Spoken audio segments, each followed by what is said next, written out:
Pessoal, boa noite. Boa noite, professor. Dando prosseguimento, então, ao nosso evento, ao nosso ciclo de palestras, né, que a gente teve o carinho, né, de buscar profissionais aí com experiência de mercado, experiência de vida. Então, a gente, para dar continuidade à nossa semana criativa, né, 50% inspiração, 50% transpiração, a administração da teoria à prática, né, promovido pelo curso de administração da Universidade de Vassouras, Maricá, com o apoio do LAPA, né, através do curso de administração. A gente gostaria de reforçar o aviso que já está sendo dado em todas as nossas palestras, que estão sendo gravadas, né, e que ficarão disponíveis no canal do YouTube do curso de administração à disposição dos senhores para quem quiser posteriormente assistir, vai estar lá à disposição dos senhores. Ficamos muito felizes aqui com a participação logo nesse início de palestra já de um grupo de 53 pessoas. Isso é muito bacana para a gente começar a nossa noite, né? Ficamos contentes com a participação de alunos, de convidados, né, de alguns professores que estão escondidos aí no meio de vocês, né?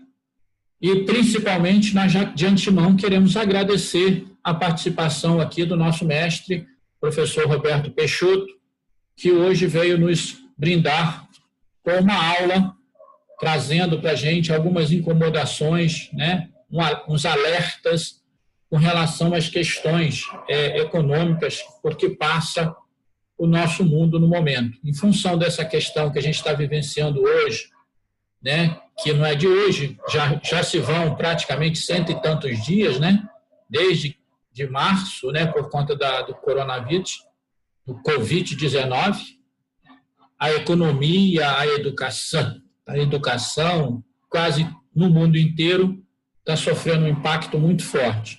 Então, o professor Roberto vai trazer para a gente as expectativas das empresas brasileiras no cenário internacional pós-coronavírus.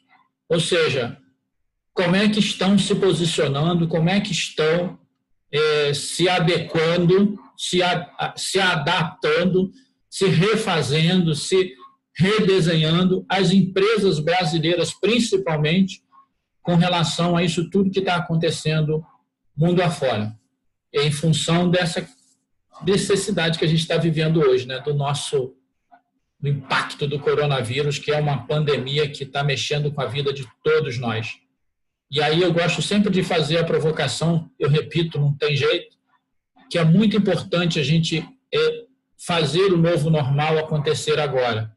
Todos nós, profissionais, alunos, né, convidados que eventualmente estejam aí, que a gente não consegue perceber nos nomes, nós precisamos literalmente fazer o novo normal acontecer agora no aspecto de aprender a lidar com o novo. Porque nós estamos agora vivenciando esse momento remoto da educação. Por exemplo, estamos aqui numa aula presencial remota.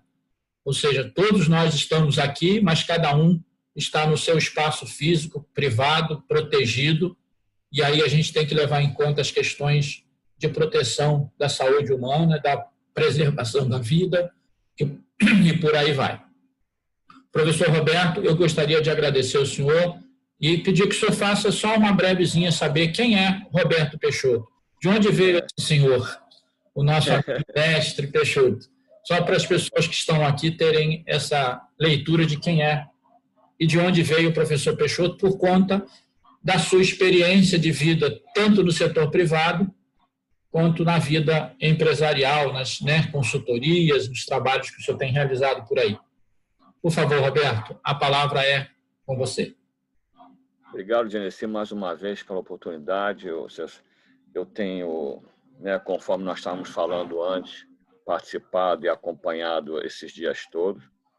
Cada palestra tem sido uma surpresa agradável pela qualidade, pelo conhecimento, pelo ensinamento que até nós professores, estamos aprendendo com nossos outros colegas. Com certeza. Com os convidados. Então, realmente, eu também estava ali falando que realmente o curso de administração da Universidade de Vassouras só tem agradecido nós, professores, principalmente eu, que tenho aprendido cada dia mais, né? Mesmo tendo uma experiência anterior em outra universidade, mesmo tendo experiência também em projetos de pesquisas e de projetos para governos. E o Lapa tem realmente, cada dia que passa, melhorado e incentivado nós, professores e os alunos, né, a melhorar e aprender, e a pesquisar e encontrar soluções para os problemas. Então, mais uma vez, parabéns pelo brilhante trabalho que está sendo feito pelo Laboratório de Aplicações do Lapa, né, da universidade, através de você, Genesi, da professora Margarete, dos outros professores que compõem o Lapa diretamente e outros indiretamente. Então, realmente, cada dia que passa está melhor ainda. E agradeço a oportunidade de poder falar um pouquinho sobre a questão das empresas brasileiras, até as internacionais, né, nesse problema que nós estamos vivendo já há 5 meses, que essa pandemia que mudou realmente a vida tanto das pessoas como das próprias empresas. Bom, eu sou oriundo meu primeiro emprego foi no serviço público, né? Não, primeiro foi em 76 uma empresa privada, logo depois eu saí, fui ser servidor público, fiquei 8 anos como servidor público, saí, que eu acho que eu tinha que aprender mais, tinha que ter mais conhecimento, fui para a iniciativa privada, fiquei 16 anos na iniciativa privada,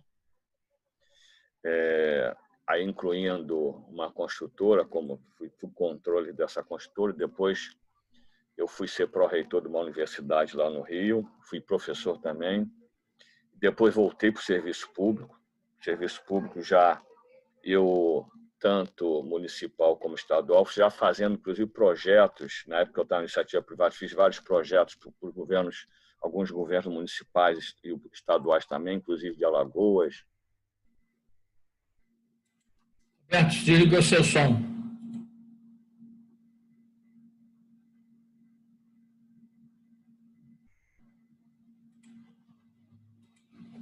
Quer desativar, não? Deixa eu abrir a tela toda aqui que eu já dou um jeito nele. Pronto. Bom, liberou. Pronto. Bom, eu estava falando, então, eu tenho um pouquinho de experiência na área pública e privada. Nos últimos 13 anos, voltei para a iniciativa, para o serviço público. Trabalhei em Brasília também no Congresso Nacional. Fiquei lá quase 4 anos, onde eu aprendi muito sobre a questão de legislação, montagem de leis, aprovação de leis, o meandro da questão pública federal. Tive muito contato em trabalhar com o Tribunal de Contas do Estado e do TCU da União. E nos últimos anos agora, eu, como servidor público ainda municipal dessa vez, eu sou concursado de Vassouras como auditor fiscal e atualmente estou cedido para Angra dos Reis como controlador-geral do município. Então, isso fez eu passar do serviço público, depois para a iniciativa privada e depois voltando para o serviço público. Então, eu acho que eu consegui transitar bem e aprender bastante como deve ser tratado, tanto na iniciativa privada do nosso cliente, como no serviço público. Então, isso tem me ajudado bastante. Minha formação é contábil e econômica, né? Eu tenho um mestrado em ciências ambientais aí, na universidade, vários cursos na Fundação Getúlio Vargas, né? No IBMEC, que foi, eu acho que é onde eu consegui mais aprender a questão da parte financeira, né? Lá com o próprio Paulo Guedes, que chegou a me dar aula lá no IBMEC, então isso fez engrandecer mais e aprender bastante com ele e tentando entender tudo que ele está fazendo hoje no governo federal, então isso tem ajudado bastante. Bom, e eu tenho, já aí na universidade, né, na cadeira de negócios internacionais, eu tenho tentado me aprofundar mais para entender essa relação entre as empresas brasileiras e as empresas estrangeiras, né, de outros países. Bem que hoje tratamos todos como empresas internacionais, né? O Brasil, a gente pensa que tem poucas empresas internacionais, né, multinacionais, o Brasil é um celeiro de empresas, de criatividade, de empreendedorismo. Inclusive, Genesi, meus alunos, é importante entender que uma microempresa pode ser uma empresa internacional. Basta começar a fazer negócios com outros países, com outras empresas, tanto fornecendo produtos, vendendo produtos acabados, vendendo matéria-prima. Então, nós temos que aproveitar, né, somente nos momentos de crise, botar em prática a nossa criatividade que o brasileiro tem. Então, Genesi, eu acho que nesse momento que nós estamos vivendo de pandemia, eu vou demonstrar, né, um apanhado. Realmente, muitas empresas nacionais quebraram, pequenas empresas, mas também muitas conseguiram sobreviver e estão muito bem. Muito bem. Tem empresas que nessa crise cresceram muito, né? Pequenas empresas como o delivery, as empresas de entrega, cresceram demasiadamente muito, porque todo mundo começou a trabalhar com delivery precisando dos entregadores. Então, foi um momento importante de reinvenção, inclusive das próprias pequenas empresas. Então, muitas conseguiram sobreviver bem, né? Outras realmente não conseguiram. Então, a minha ideia, Genesi, como eu já passei tanto por serviço público, depois iniciativa privada e agora novamente serviço público, eu consegui entender, e estou tentando entender cada dia que passa, né, aprendendo com todos vocês, nossos colegas, nossos alunos, a tentar melhorar cada vez mais o entendimento das necessidades das empresas e das pessoas. Então, é isso que eu vou tentar aqui passar um pouco do material que eu peguei, para que a gente possa ver, porque nós também temos que ter estratégias. Ou seja, se as empresas não tiverem estratégias, elas não vão conseguir sobreviver nem quando acabar a pandemia. Sim, ou seja, se na pandemia é importante, mas, se antes da pandemia era importante, agora é mais importante ainda. Então, eu vou tentar trazer um pouquinho desse assunto para que a gente possa chegar, porque algumas estão sobrevivendo e outras não. Então, eu vou começar a compartilhar aqui nosso material para tentar. Por gentileza, eu acredito que Mário está com o microfone aberto, por gentileza, fecha, para não atrapalhar o som.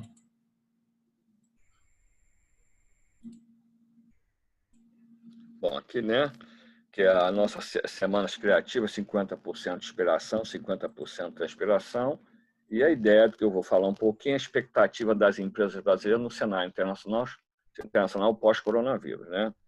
Então, primeiro aqui, ó, a estratégia do governo federal para amenizar a crise do coronavírus, consequências financeiras, né, que vai acontecer com a economia. Ainda não veio não, Roberto. Agora veio. Está vendo, não?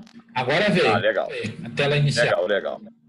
É o que vai acontecer na economia brasileira e as empresas nacionais no mercado interno, o que vai acontecer com as empresas internacionalizadas no mercado externo.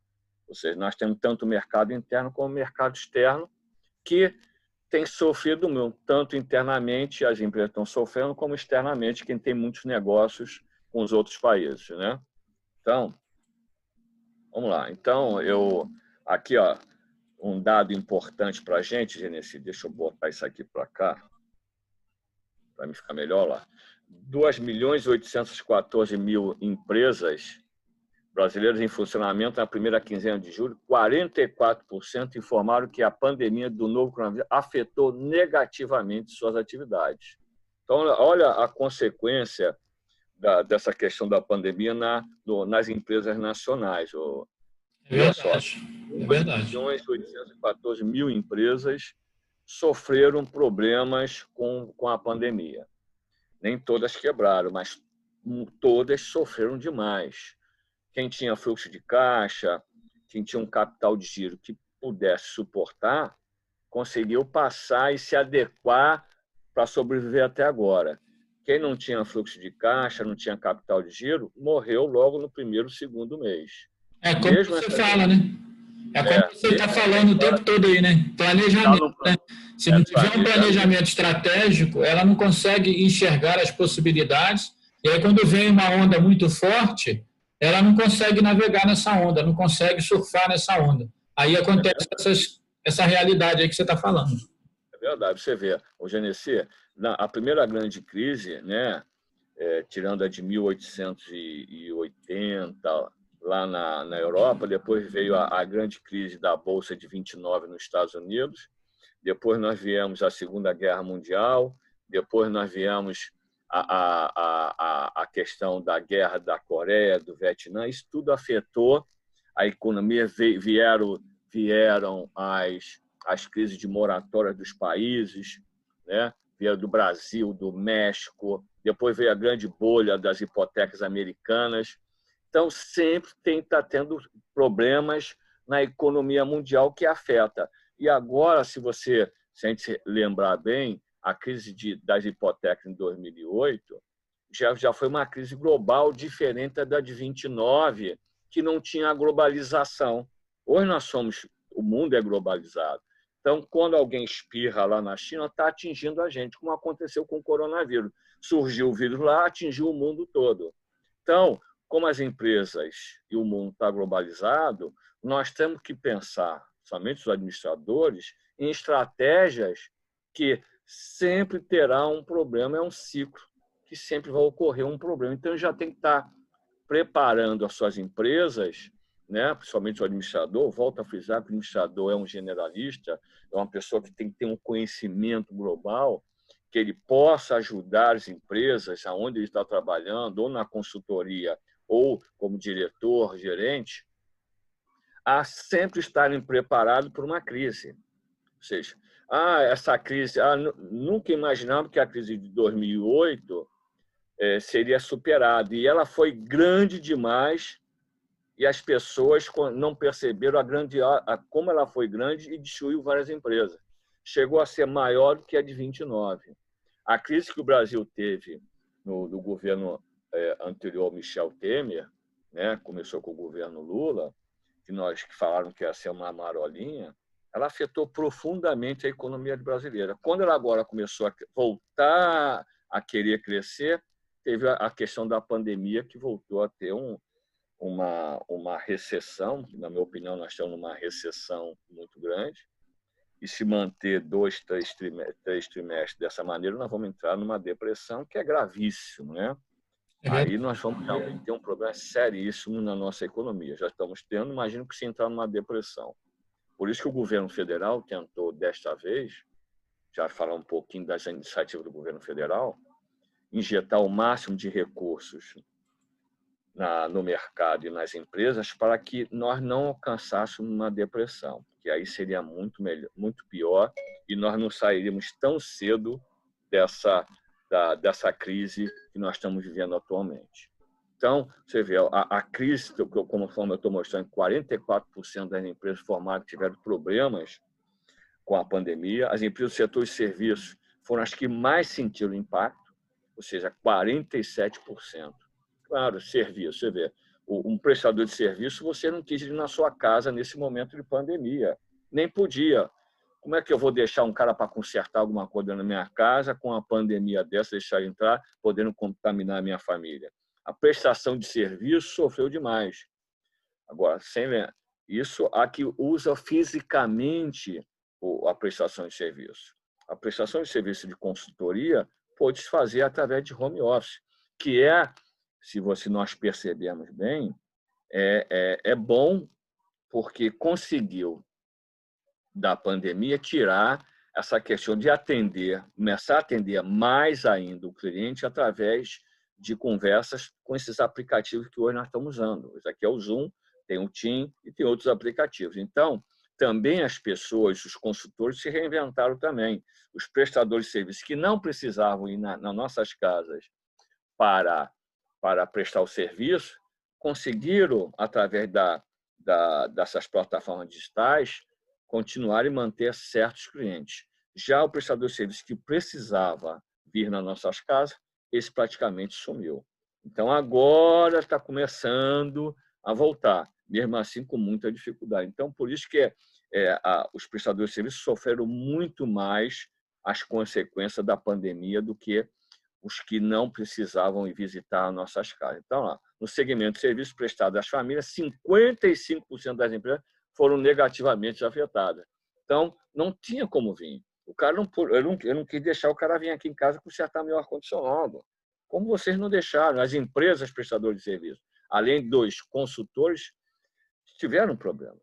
Então, pintores, principalmente os trabalhadores informais, mais de 4 milhões de pessoas perderam emprego. Deixaram de trabalhar mesmo em empregos informais, porque nós não estávamos consumindo, nós não estávamos contratando ninguém para vir na nossa casa e nem indo na rua. Bom, no comércio, 44% das companhias relataram efeitos negativos no negócio. Na construção, 38% foram afetados negativamente. Se a gente pensar no comércio, também, ninguém foi para a rua.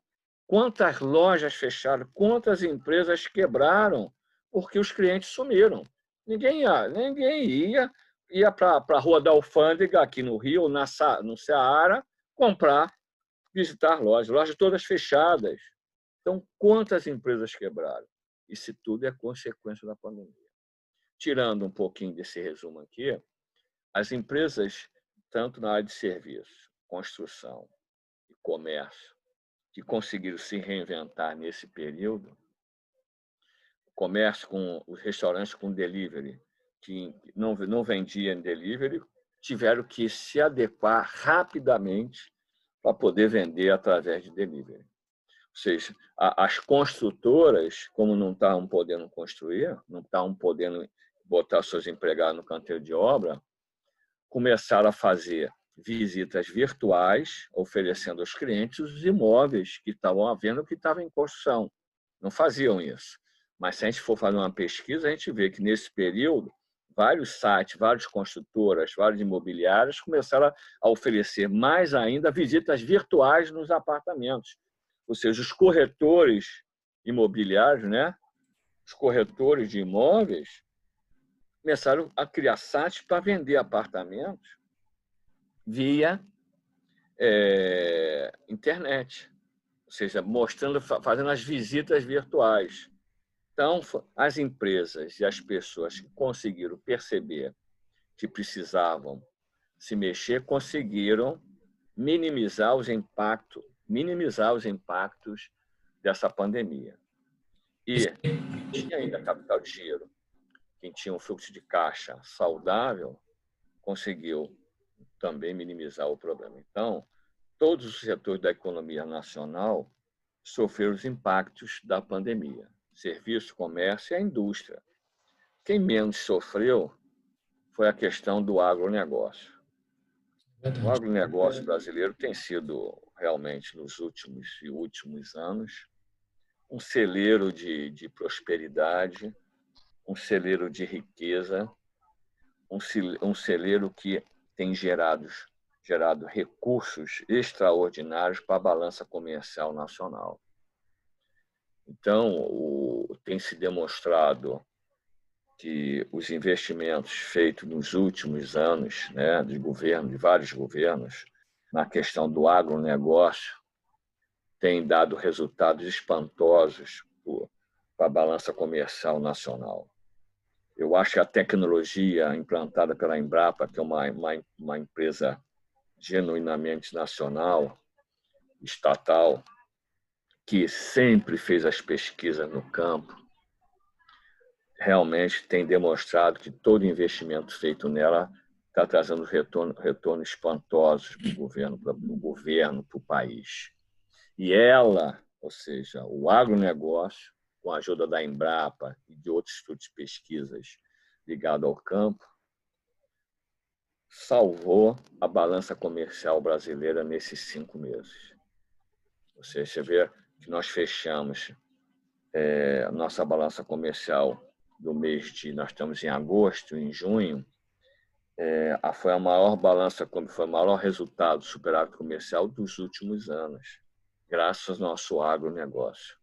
Verdade. Então, o agronegócio tem que ser visto cada dia que passa por nós, brasileiros, administradores, pessoas ligadas à finança, parte contábil. Tem que ter uns olhos sempre, cada dia que passa, melhor para o agronegócio. Tentar o meio ambiente com o agronegócio se entenderem e nós podemos aproveitar o máximo do espaço agricultável, que a gente possa plantar no Brasil, possa produzir carne, aves e suínos, sem, claro, nunca esquecer do meio ambiente, que ele que dá sustentabilidade ao nosso planeta e ao nosso país, porque se a gente devastar a Amazônia, não vamos ter mais chuvas. Se não tem chuva, você tem problema no agronegócio. Então, tem que ter um equilíbrio entre o meio ambiente e a cultura do nosso agronegócio. Então, é importante nós pensarmos que o agronegócio brasileiro é uma potência mundial, é ele que tem segurado a nossa balança comercial nesses últimos anos, é ele que leva o nome do país para o mundo. Ou seja, se nós não tivéssemos agronegócio, nós não teríamos alcançado o que nós alcançamos. O que falta para o Brasil, né? Antes de nós entrarmos no outro aspecto aqui? Nós temos problema de tecnologia, né? Nossas exportações são dos commodities, né? Ou seja, você tem a questão da soja, que é nós somos o maior exportador de soja do mundo. Nós temos a questão da carne, né? Tanto suína como bovina, como aviária. Nós temos petróleo, que nós exportamos petróleo. Nós temos minério de ferro, que nós somos o maior exportador de minério de ferro do mundo, principalmente para a China. Aliás, a China é o que compra mais produtos commodities do Brasil. É o que tem segurado a balança comercial brasileira. O problema é que só trabalhar com commodities, isso é ruim, né? Porque nós exportamos pouca tecnologia. Nós exportamos pouco produtos acabados, ou seja, produtos manufaturados, que são produtos que têm um valor agregado maior. Isso que ainda é o problema do Brasil. Claro, sem tirar, né, sem esquecer da Embraer, que é uma empresa nacional com tecnologia de ponta, e nós exportamos aviões. Então, nós temos tecnologia em determinados produtos. Também exportamos máquinas, exportamos carros. Nós temos uma indústria de carro que nós vendemos bastante, né? Principalmente para o México, para a Argentina. Nós exportamos carro bastante para a Argentina e para o México. Mas a Argentina, com essa crise toda, tem afetado demais a nossa relação comercial. Então, nós precisamos olhar, vocês administradores, vocês colegas, pensar muito na questão de exportação de tecnologia. Me lembro, há muito tempo atrás, Janice, que nós tínhamos a Embraco, que era uma grande exportadora de produtos manufaturados ligados a gás, né? Ou seja, de produtos que tinham um alto valor agregado. Mas, com o tempo, nós fomos perdendo essa tecnologia, a Embraco teve problemas sérios. Nós exportamos ônibus também através da Marco Polo, lá do Sul. Então, nós temos alguns produtos, só que nós precisamos incentivar muito mais isso. Para isso, nós temos que ter muito mais tecnologia e mexer mais ainda na nossa carga tributária. Nós não podemos ter uma carga tributária que penalize o exportador de produtos manufaturados. Também, lembrando que nós tivemos a pandemia com a desvalorização da nossa moeda, né? O dólar chegou a 5,60, 5,70, né? Nossa moeda foi muito desvalorizada. Consequentemente, o preço do nosso produto para a venda externa ficou mais barato para os países. E a China, como foi o primeiro país que teve a pandemia e foi o primeiro país que saiu da pandemia já a partir de março, ela voltou a fazer grandes compras no mercado nacional. Ou seja, ela não deixou de comprar na pandemia, mas quando acabou a pandemia, ela voltou a comprar mais ainda. Isso fez com que as nossas vendas, a nossa balança comercial desse superavitária. As compras da China voltaram logo depois da pandemia a um patamar do ano passado. Isso fez com que nós conseguíssemos manter esse equilíbrio na nossa balança comercial. A Europa, que é o nosso...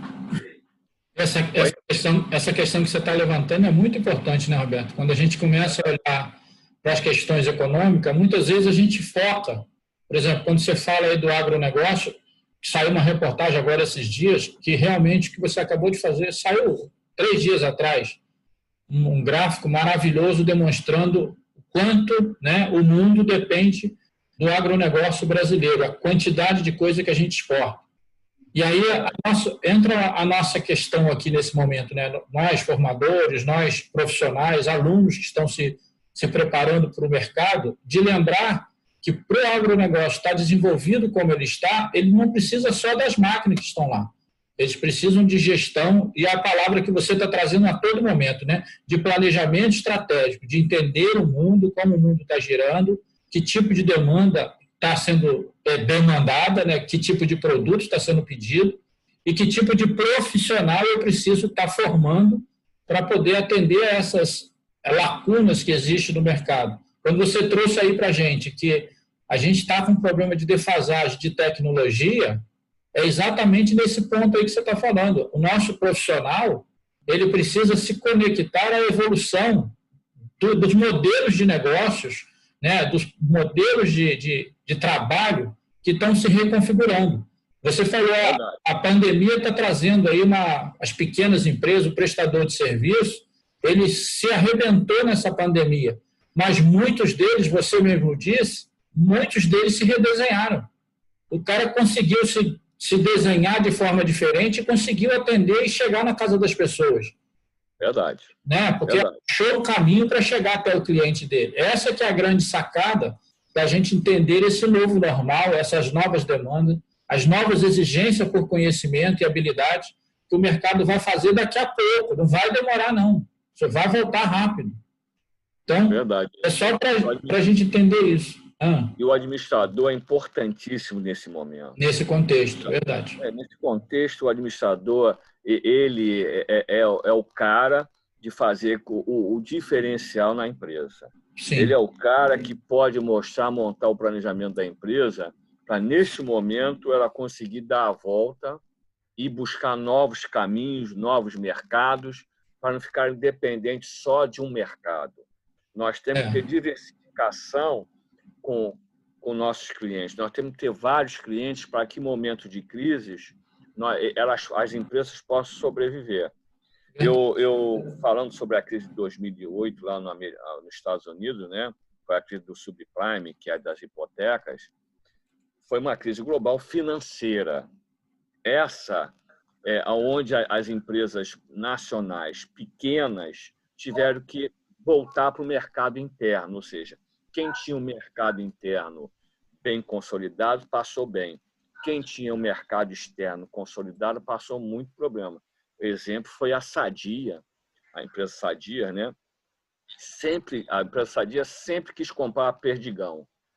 Ela, na crise de 2008, ela estava muito alavancada, ou seja, estava com muitas dívidas, empréstimos em moeda estrangeira. Na crise do subprime, que é das hipotecas, ela quebrou. A Perdigão comprou a Sadia. Uma coisa que era inimaginável aconteceu. A Sadia sempre quis comprar a Perdigão. Como ela estava muito alavancada, estava devendo muito em moeda estrangeira, ela quebrou com a crise de 2008. Então, engraçado que o diretor financeiro foi meu professor lá no IBMEC, que era o Zagor. Eu falei, porra, meu Deus do céu, o cara me deu aula e ficou tão alavancado. E não fez. Será que ele me ensinou direito? Aí eu fiquei apavorado, porque o cara não fez o RED que ensinou para a gente. Nossa, então, você vê, nós, administradores, tem que estar atento a isso. Ele tem que estar acompanhando a economia nacional e mundial, para poder fazer as previsões do que pode acontecer antecipadamente. Nem sempre vamos acertar, nem sempre vamos ganhar, mas nós temos que minimizar o risco do nosso negócio e para quem nós trabalhamos. Isso é a importância do administrador. Reduzir o risco, analisar o risco e prever o risco para que ele possa minimizar os efeitos na empresa dele. Isso é a importância do administrador nesse cenário, nas crises, ele aparece. Então, ele tem que estar sempre atento a isso. Bom, voltando aqui, GNC, na questão, no setor industrial, 42% das empresas destacaram o impacto negativo quanto ao coronavírus. 33% relataram efeito pequeno ou inexistente e 24% afirmaram que o impacto foi positivo na primeira quinzena de julho. Olha só. Então, algumas empresas do setor industrial estão dizendo em torno de 21, 24% tiveram um impacto positivo. Conseguiram sair da crise e passar da pandemia e aproveitar os efeitos dela positivamente da empresa. Então, ele conseguiu fazer uma estratégia que conseguiu sair da crise que eles estavam vivendo. Isso é um papel do administrador. Ou seja, está acontecendo um problema, o que eu posso fazer para sair desse problema? Isso aí. Então, a estratégia, o plano de negócio, o plano de planejamento estratégico da empresa é importantíssimo. Vamos lá. Efeitos negativos foram percebidos por 44% das empresas de pequeno porte, aí, já entrando nas empresas que alavancam o Brasil. As geradoras de empregos são micros, pequenas e médias empresas. São as geradoras de mais emprego no país. Nós não podemos deixar essas empresas quebrarem, nós temos que ajudar essas empresas. Elas que geram nossos empregos. Então, 44% das empresas de pequeno porte, 39% das companhias intermediárias e 39% das grandes empresas. Entre as regiões, a pandemia impactou negativamente 51% das empresas do Centro-Oeste, 48% do Norte, 47% do Sul, 46% no Sudeste, 32% no Nordeste. Então, o Brasil todo sofreu os impactos. Algumas regiões mais, outras menos. Lembrando que o agronegócio pouco sentiu o problema da pandemia, porque a China continuou comprando. E nós estamos naquela questão de começar a colher a nossa safra. Você vê que nós vamos bater os recordes de grãos novamente esse ano, porque estamos colhendo agora, tem 2 meses que nós estamos colhendo os grãos. Então, a China já saiu da pandemia, está comprando tudo. Então, nós já estávamos com algumas safras vendidas, é claro, e estamos continuando a exportar mais ainda grãos para o mundo, principalmente para a China. A própria Europa agora, né, a União Europeia já está começando a sair da crise. Ela fez um pacote de quase 3 trilhões de dólares para poder minimizar o impacto do coronavírus na economia europeia. O americano botou quase 2 trilhões de dólares na economia americana para reduzir o impacto. Isso minimiza, mas não resolve, você sabe disso. Só quando nós, consumidores, voltarmos às compras definitivamente, é que o mercado interno volta a ser aquecido, consequentemente, as empresas voltam a vender, voltam a consumir, voltam a importar, voltam a exportar. Então, é um ciclo, né? A gente não pode parar de pedalar. Quando para de pedalar, todos nós sofremos. Então, isso aqui é um resumo de tudo que aconteceu, né, nessa questão da pandemia, quanto à questão das indústrias e as regiões. Bom, então, aqui já vou falar um pouquinho sobre planejamento estratégico, que é importante para as empresas nacionais que precisam se internacionalizar, que já são internacionalizadas, GNC, e colegas, alunos, professores e convidados, né? Ou seja, para que possamos nos preparar minimamente para enfrentarmos a incerteza do mercado de pós-corona, é necessário traçarmos cenários que nos permitam sofrer menos com a devastação que vem pela frente em diversos segmentos. Então, Genesi, quando a gente faz nosso plano de negócio, orienta o nosso aluno, quando a gente pede lá, faz cenário conservador, pessimista e otimista, nós temos que estar preparados para isso. O plano de negócios é para isso, o planejamento estratégico é para isso. Nós temos que sempre pensar e minimizar os riscos que podem vir na frente.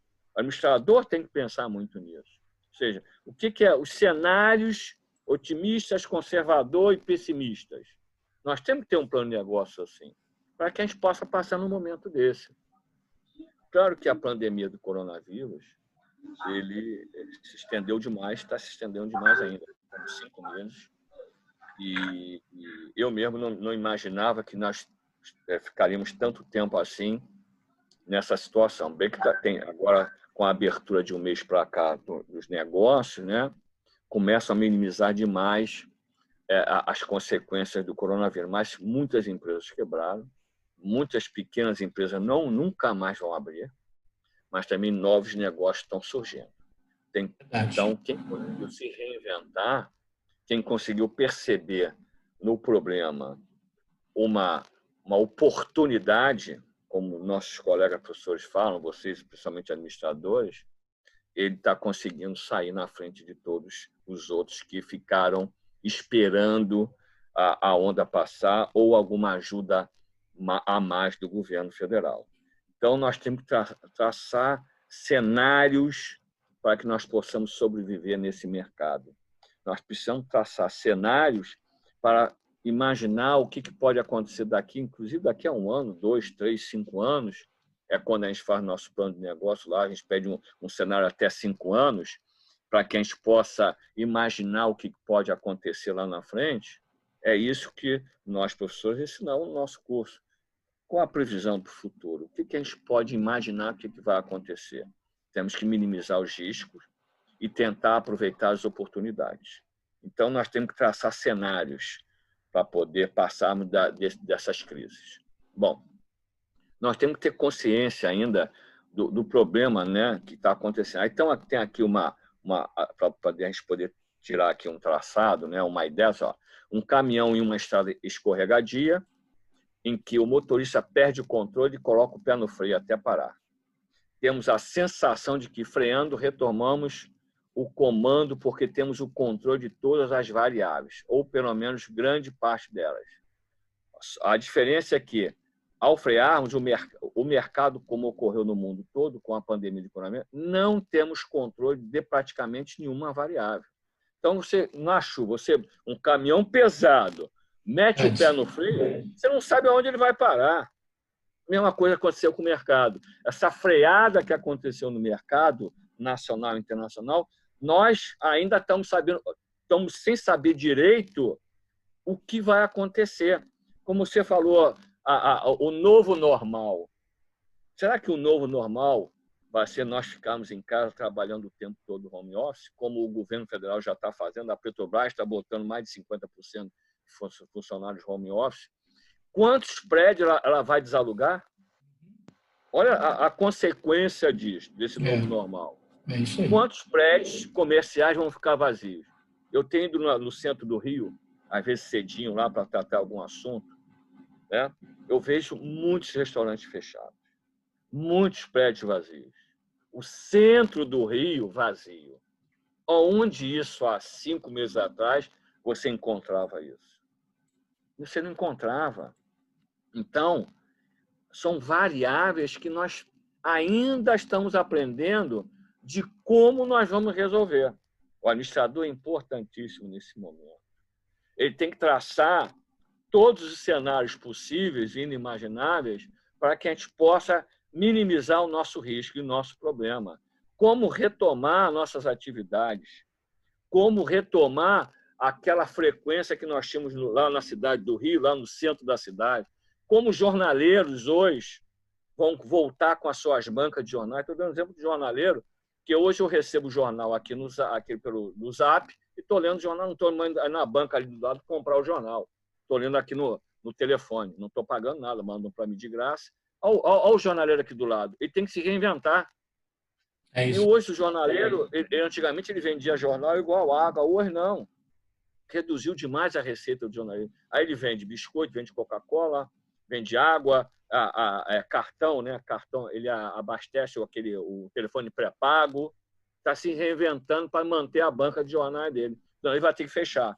Então, se continuar assim, um dia vai acabar as bancas de jornais. As revistas também, a gente recebe pelo telefone, né? E mesmo assim, quantas revistas acabaram? Então, são variáveis que o mercado que nós temos que estar preparados a tentar decifrar e como resolver isso. Então, é uma situação que ganha complexidade cada vez mais e nós estamos aprendendo com isso. E as empresas nacionais e internacionais, eu falo internacionais porque tem nossas multinacionais e as próprias empresas internacionais que são multinacionais que vendem para o Brasil, estão aqui dentro, estão se reinventando. Estão tentando encontrar o novo caminho para voltar a vender como eles vendiam há 5, 6 meses atrás, os faturamentos das empresas caíram assustadoramente. Como voltar a isso? Como voltar a empregar? Como voltar a contratar as pessoas? Isso o administrador tem que tentar ajudar. Entendeu? Como as imobiliárias que trabalhavam com aqueles aluguéis daqueles prédios no centro do Rio, vão alugar para quem agora? Qual a estratégia dela? Quem vai querer alugar isso? Aquilo vai virar hotéis, vai virar pequenos escritórios, vai virar o quê? O Porto Maravilha, que na época das Olimpíadas era o grande boom, né? Está montando prédios comerciais imensos. A Bradesco Seguradora foi até para lá há pouco tempo, deve ter uns 2, 3 anos. Tem prédios vazios lá, inteiros comerciais. Como vão alugar isso? Já que grande parte das empresas agora, os empregados estão em home office. Então, em vez de alugar um prédio todo, o cara vai alugar meio prédio, 5 andares em vez de 10, ou 2 andares só para encontro, né, de alguns que precisam ir lá para fazer reuniões. Agora, nossa reunião agora está virtualmente. Nós estamos presentes virtualmente. Nós estamos presentes. Vamos discutir, vamos debater virtualmente.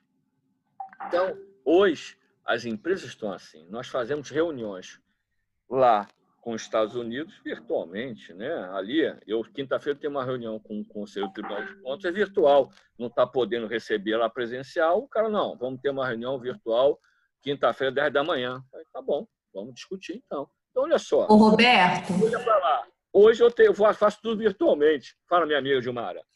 Roberto, só para complementar, né, isso que você está dizendo, não sei se você está me ouvindo bem aí. Muito, muito. Tá sim? Então, o que você está dizendo tem muita relação com as tendências também, né? A gente já vinha sofrendo várias tendências em relação a mudanças no cenário de mercado. Aí eu me lembrei muito, como você falou, do próprio cowork, né? Que já vinha tomando um determinado espaço, mas também se existia uma resistência. Muitas, né, empresas não depositaram, não acreditavam muito nessa tendência. Hoje já vê uma necessidade, igual você falou, né? Os prédios aí desocupados. Verdade. Eu tive um contato com um empresário de São Paulo, que ele é da área contábil, e ele tinha, na verdade, 4 salas locadas. E com a pandemia, o que ele fez? Ele foi e conversou com a equipe dele e foram fazer as atividades home office. E ele relatou isso para a gente, que ele não tem a pretensão de retomar, de voltar novamente. Né? Então, assim, eu acho que aquilo que, na verdade, já se enxergava lá atrás, hoje já é uma necessidade. É igual a gente com a questão da resistência da tecnologia, né, das reuniões online. Acabou que a gente teve que se adaptar, mas ela já existia, né? Verdade. Já existiam, só que a gente tinha essa resistência. Então, eu acho que também a gente colocar que essas tendências já estavam aí, só que agora a gente está utilizando e não tem como, na verdade, de repente, eu acredito nem que a gente não vai retomar muitas questões, muitas empresas não vão mais realmente voltar às ações que faziam anteriormente. É verdade. O próprio serviço público, Gilmar, que eu tenho atuado mais ainda, nós temos buscado ferramentas onde os funcionários não precisam ir mais lá, porque está tudo em web agora, os sistemas. Então, você consegue, de casa, fazer uma auditoria numa empresa, no meu caso. Eu consigo mandar lá para o contador, para a empresa, eu preciso disso, o cara manda tudo no sistema que tem, que é o domicílio eletrônico. Eu audito, já mando a notificação, se tiver a multa, já multo o cara e encerra a fiscalização de casa. Não preciso nem para o meu setor para poder fazer isso. Então, hoje, o serviço público está se adaptando a isso. Vide Petrobras, o próprio serviço público, né, o governo federal baixou uma norma de como deve se proceder nessa questão do home office para o servidor público. Então, todos estão buscando isso. E as empresas estão buscando isso. Então, nós temos que nos adaptar a isso, entendeu? Temos que aprender E as empresas estão aprendendo muito rápido. Nós estamos aprendendo muito rápido isso. Sim, entendeu? sim. A necessidade, né? Necessidade. Faz a gente se mexer. Questão tecnológica. Exatamente. Eu vou aproveitar e com isso uma crise. Você acredita que, você como economista, você acredita numa crise no setor imobiliário? Isso já está acontecendo? Isso tende a crescer mais agora para 2020, 2021? Uma crise mundial, ou pelo menos no nosso país, nesse setor imobiliário? Eu vou te falar. Agora, saiu essa semana, engraçado, né? Vou dar um exemplo lá de Londres, que eu estava acompanhando. Londres, né? Pela primeira vez, teve queda 3% no valor dos imóveis. É pouco, em compensação ao Brasil é pouco, mas teve uma queda. Agora, no Brasil, durante a pandemia, realmente o setor imobiliário sofreu demais. Você vê as vendas que estavam agendadas. Eu tive um caso particular que, antes da pandemia, eu tinha acertado uma venda de um imóvel que eu tenho no Rio, e com a pandemia ficou parado 5 meses. Agora que acabei de concluir a venda, depois de 5 meses. Então, você vê, sofreu demais. Os preços caíram demais. Agora, no Brasil, o comercial está sofrendo muito e não vai se recuperar esse ano. Não acredito. Só se... Esse ano não acredito mais no imóvel comercial. O residencial gradativamente vai retomar as suas vendas, ainda com preços sob controle, nenhum boom de vendas, isso não vai acontecer, porque as pessoas ficaram desempregadas, Essa cachorrada ali. receita, perderam o valor, e isso afeta diretamente a questão residencial. Você vê, quem mora de aluguel negociou seu aluguel. Então, você não deu reajuste. Então, o residencial deu uma estagnada e só vai voltar a recuperar ano que vem. O comercial, eu sinceramente, só a partir, se voltar, no segundo semestre do ano que vem. Porque o home office veio para ficar, enraizar na nossa cultura agora profissional. Ninguém vai querer pagar uma sala comercial se ele pode botar a equipe dele trabalhando de casa, o funcionário pagando a internet, pagando a luz. E é verdade. É verdade. O meu filho, que trabalha numa farmacêutica em São Paulo, ele já trabalhava 2 vezes por semana de home office. Na crise, eles estão pensando em voltar só ano que vem, 2 vezes por semana no escritório. Ele está esse tempo todo em home office. Ele e a esposa também trabalham numa outra farmacêutica. Entra lá no computador, registra e fica no horário dele trabalhando. Então, você vê, as empresas que já tinham home office em períodos, adotaram definitivamente. E talvez só volte ano que vem. Se voltar, com exceção da fábrica, que a gente precisa estar presente ainda.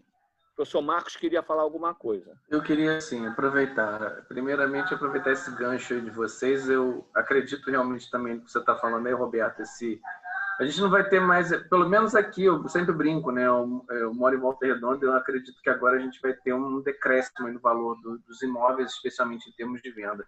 Porque eu sempre brinco que o pessoal mora em Volta Redonda, mas acho que vive em Manhattan, né? Aqui a gente tem um problema, né? Porque os imóveis aqui são uma fortuna, né? E a gente tem visto realmente um decréscimo nos valores. Não são significativos, de fato. Eu acho que isso é uma tendência que daqui a algum tempo vai haver uma queda, isso aí, acredito plenamente. Mas o que você falou antes sobre a questão dos mecanismos, logicamente, das empresas não terem se precavido ou terem feito análise de cenários e coisas nesse sentido, a gente sabe que os grandes financistas aí, eles sempre tentam pensar nisso, e que pena que seu professor deu um tiro numa varada na água, né? Nesse caso especificamente, né? Ficou feio, né? Mas vamos combinar, acontece, né? Aí o que acontece? O cara não vai nas melhores previsões, ou ele é muito otimista, né? E às vezes acontece alguma coisa nesse sentido. Mas você falou sobre a questão dos projetos e plano de negócio e planejamento. Eu queria até não puxar sardinha, mas acho que é importante a gente lembrar e falar uma coisa que agora, o que vem somar isso nesse processo que a gente está atravessando, é a questão da inovação. Né? Então, o administrador que está aí, a turma que está aí, a galera, nós temos aí 71 participantes até agora, pelo menos até o momento, E seria muito legal a gente poder avaliar uma situação onde agora vocês estão pensando em negócios, pensarem realmente no que é inovação, porque o mais do mesmo não dá mais, né? A gente já não tem mais como pensar num produto ou num serviço que já tem uma réplica, né? Alguns alunos que até devem estar por aí participando e que que eu tive a oportunidade de conversar, a gente veio algumas falas e a gente estava falando, eu conversei com ele justamente sobre isso. Mas o que isso tem de diferencial no mercado? O que agrega, né? E, logicamente, a gente dá muito valor a ouvir as necessidades ou entender as necessidades melhores, as melhores necessidades do potencial cliente, não necessariamente fazer um trabalho que você não consiga, dentro do nicho que você quer abordar, para você realmente ouvir uma necessidade para criar um diferencial. Então, a gente acha que isso aí, o que vivencia, o que salva, agora, nesse momento, é o diferencial, né? Então, acho que a gente vai ter que pensar um pouquinho sobre isso. O home office vai estar aí. Eu tive participando de outras palestras que não aqui, mas a gente ouviu aí, por exemplo, o camarada da TOTUS, é Guilherme, né, Genesi, Gilmar? Guilherme que chama, né? Isso. Ele falou uma coisa que a gente você está aí afirmando e a gente está vendo, todo mundo está usando home office. Então, os caras já estão desabilitando os escritórios deles nas cidades, Belo Horizonte, Rio, São Paulo, para poder trabalhar em casa, porque os caras viram que dá certo. Não tem por que ele ficar plantado dentro de um escritório trabalhando. E, logicamente, o que a gente viu desse boom imobiliário comercial nas cidades, especialmente nas grandes concentrações comerciais, nos grandes centros comerciais, centro, no caso Rio de Janeiro, no centro, na Barra da Tijuca, entre outros lugares, eles vão acabar. Eles vão acabar, ou vão diminuir. Não estou dizendo que nem vai acabar, mas vai diminuir, né? E por quê? Essa galera consegue se comunicar e desenvolver projeto dentro de casa, né? A gente consegue fazer isso. Eu conversei com um professor, um coordenador de tecnologia, que o cara trabalha com produto, faz projeto no Vale do Silício. Ele mora lá no Sul.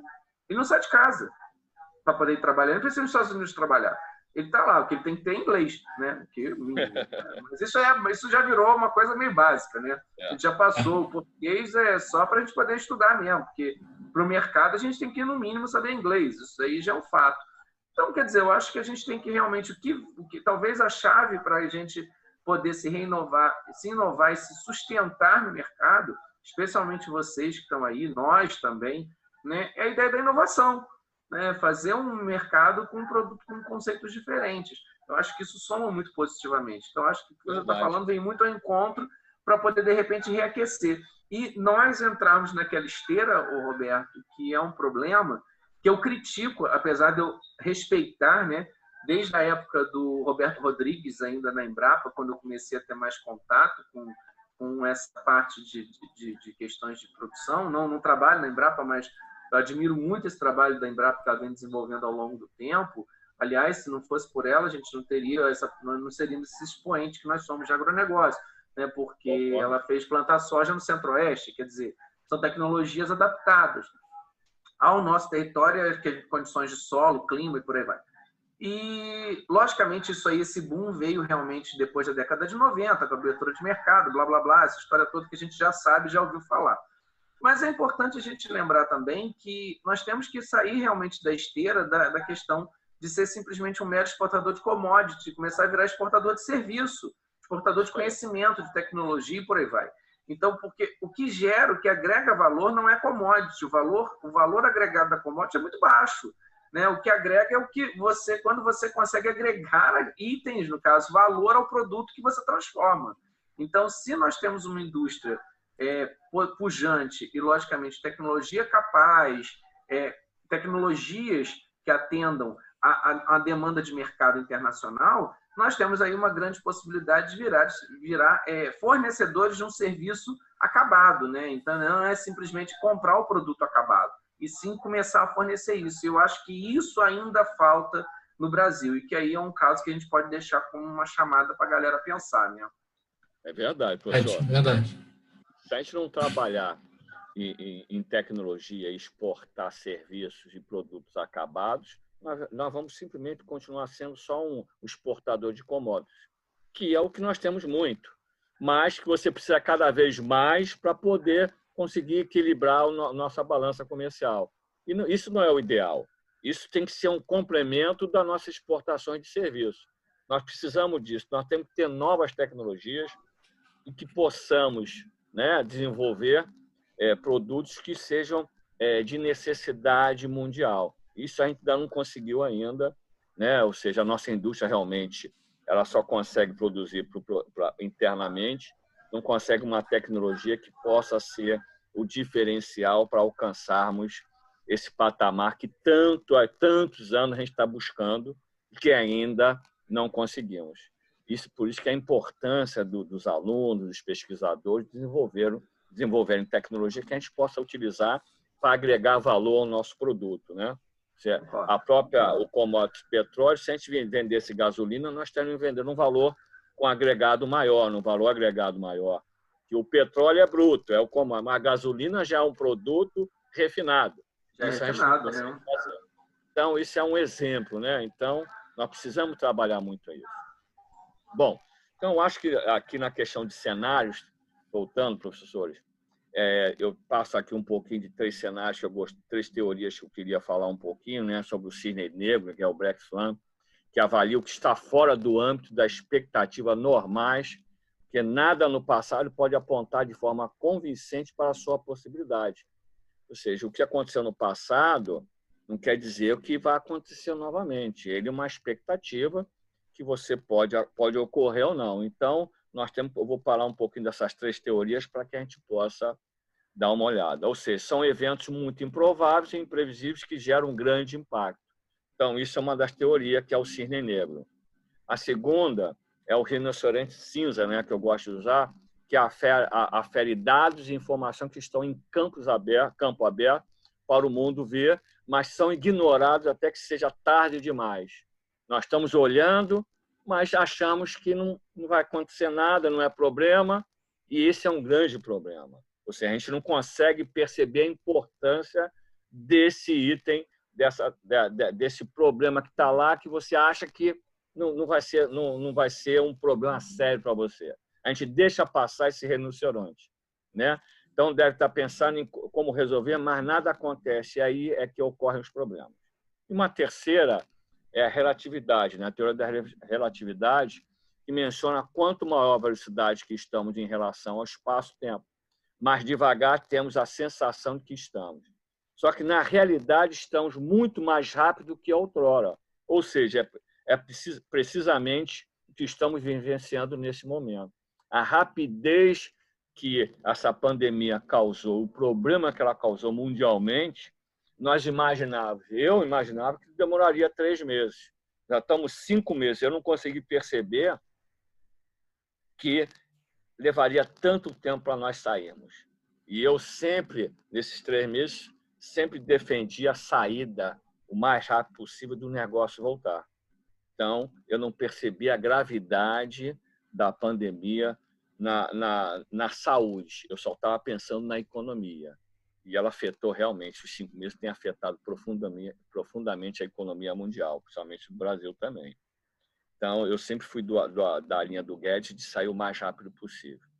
Então, nós demoramos a entender que a gravidade dessa pandemia, que ela poderia afetar mundialmente. Então, essas 3 teorias que eu li, que eu achei interessante trazer para a gente, somente essa da relatividade, da questão do tempo, nós não percebemos o tempo. E isso afetou demais os negócios e as empresas. As empresas não perceberam que demorariam 5 meses para voltar à sua... Não voltamos, a parte da sua normalidade. Então, eu faço parte, que eu fiz projeções diferentes e errei nessas projeções quando eu não percebi o tempo que essa pandemia iria perdurar, como ter perdurado. Então, isso foi grave para os negócios, como está sendo grave. Então, nós precisamos, né, conforme eu botei aqui, ter uma sensação de que reduzimos drasticamente a velocidade, mas, na realidade, estamos exatamente a maior velocidade de transformação da história de toda a humanidade. Ou seja, outro dia, numa palestra, né, que nós fizemos aqui, eu acho que nós estamos na quarta revolução tecnológica. Ou seja, nós tivemos a primeira, quando a agricultura era familiar, nós plantávamos para a nossa própria subsistência. Depois nós tivemos a revolução industrial, onde a questão das máquinas e equipamentos surgiram. Depois veio a terceira revolução, que foi a tecnológica. Só que agora nós estamos vivendo uma quarta revolução, que é tecnológica também, que está nos obrigando a ser mais tecnológico. Então, nós estamos na quarta revolução e a segunda tecnológica. Então, saímos da agricultura familiar, que plantávamos só para nós, para o nosso membro da família, a industrial, que fez a revolução no mundo, veio a tecnologia nos anos 80, veio as grandes empresas tecnológicas, e agora nós estamos vendo, no meu entender, a quarta revolução, que é a tecnológica também. A própria indústria, a famosa 4.0, é a tecnologia pura. Então, nós estamos na quarta revolução. E, no meu entender, a quarta revolução tecnológica, que você vê a nossa questão da infraestrutura tecnológica no Brasil, como nós estamos sofrendo com a nossa internet. Não estávamos preparados para isso. Estamos sofrendo demais, que nós não tínhamos tecnologia nossa própria para desenvolver as nossas necessidades das empresas e nossas, para poder atuar nesse momento de home office e de necessidade da tecnologia. Nossa internet é uma desgraça, ou seja, nós ainda não estamos no 5G, porque questão de briga que o americano com a China na questão de tecnologia 5G, porque é estratégica com a Europa, os Estados Unidos banindo as empresas chinesas de tecnologia, achando que elas copiaram. Isso só enfraquece as empresas e principalmente o Brasil, que não implantou a 5G. Nós estamos sofrendo com isso. Então, a transformação que nós estamos vivendo na tecnologia é maior do que a terceira revolução, que foi a tecnológica. Nós estamos na 4.0 da tecnologia. Então, eu acho que nós não podemos parar como nós paramos. Não paramos. Ou seja, a tecnologia evoluiu e nós temos que acompanhar. E precisamos de infraestrutura para isso. Bom, então, aqui um pouquinho, né, as empresas que eu botei aqui, empresas fazendo parte, podemos ter uma empresa frágil que facilmente pode desmoronar com a desordem, e o que chamamos de empresa velha, que passou o vento, apaga logo. Então, ela não está estruturada para poder aguentar uma crise dessa, ou seja, ventou, apagou. Então, é um outro conceito importante, né? Outro tipo de organização são as resilientes, né? Chamada empresa lanterna, pois pode vir o vento que for, que não acaba com a luminosidade dela, ou seja, ela é resiliente, ela consegue superar a crise, ela consegue tirar da crise oportunidades para continuar trabalhando e minimizando o risco dela, diminuindo o prejuízo dela. Então, é a empresa, né? Ou seja, só que a resiliência é o João Bobo, que bate e volta. Uma hora a pilha acaba. Então, se ela não estiver preparada e pensando no outro patamar, essa resiliência também pode acabar. Então, diante desse cenário, precisamos construir modelos de negócio que sejam antifrágeis, são as que são beneficiadas pela desordem, e o que definimos como empresa fogueira. Quanto mais vento, mais forte ela fica e mais luminosidade ela emite. Ou seja, é o tipo de empresa mais adequada para sobreviver, inclusive prosperar daqui para frente. Então, a empresa fogueira vai bater o vento que for, só vai aumentar a chama dela. Então, as nossas empresas têm que ser empresas fogueira. O vento vai bater, a crise vai bater, ela vai tirar as oportunidades. Bom, diante do cenário atual, eu queria deixar umas perguntas que nós podemos falar um pouquinho, né, e deixar em questionamento para que os alunos, meus colegas professores, pudessem colocar, principalmente os alunos, né? Então, diante do cenário atual, as perguntas que devemos fazer são: a sua empresa vai continuar colocando as pecinhas no mesmo lugar ou criarão uma nova ordem para elas? Quais novos comportamentos surgirão? Quais os novos comportamentos precisam surgir? Como vamos sustentar eles? Então, as empresas nacionais que vivem com o comércio exterior têm que se reinventar, porque o mercado não é o mesmo mais. Eles vão voltar a comprar, mas não na quantidade que eles estavam querendo. inclusive muitos países, estão incentivando empresas deles que possam substituir os produtos que eles importavam, porque eles sofreram com essa crise o problema de falta de produtos no mercado para atender o seu mercado interno. Então, muitos países estão pensando em incentivar suas empresas nacionais a produzir produtos que nós vendíamos. O americano está fazendo isso o tempo todo, desde a entrada do Donald Trump. Ou seja, ele é um protecionista de marca maior, onde criou vários e vários problemas com os chineses, até com o próprio Brasil, onde criou cotas da nossa exportações de ferro e de alumínio. Nós agora vivemos vendendo cotas, temos cotas para cumprir, ou seja, não está liberado. Então, nós temos que viver com esse novo mundo de restrições dos países que sofreram com a pandemia, sofreram desabastecimento interno, porque as empresas multinacionais, internacionais, tiveram problemas de fornecer para esses países. Então, elas estão repensando, as empresas nacionais, os governos ajudando, de primeiro atender o mercado interno, para depois atender o mercado externo. Eu acho que essa tendência não vai perdurar, porque as empresas buscam, e os países buscam produtos mais baratos para atender o seu mercado interno. Então, nesse momento da pandemia, o primeiro pensamento é restringir e ajudar as empresas nacionais a se reerguerem, a produzirem as necessidades internas, para depois voltar às compras normais. A tendência, o americano está pensando o tempo todo isso, Donald Trump. Mas eu acredito que isso é uma passagem, é passageiro, porque nenhum país, nenhuma empresa quer pagar caro, quer comprar barato e vender no seu mercado interno para atender o seu mercado interno. Uma lição também que nós temos que tirar dessa pandemia, nós não podemos apostar tudo no mercado só. Nós temos que ter diversificação de produtos que a gente consiga ter uma margem de contribuição que atenda a necessidade da empresa. Nós temos que ter mercados diversos, tanto interno como externo.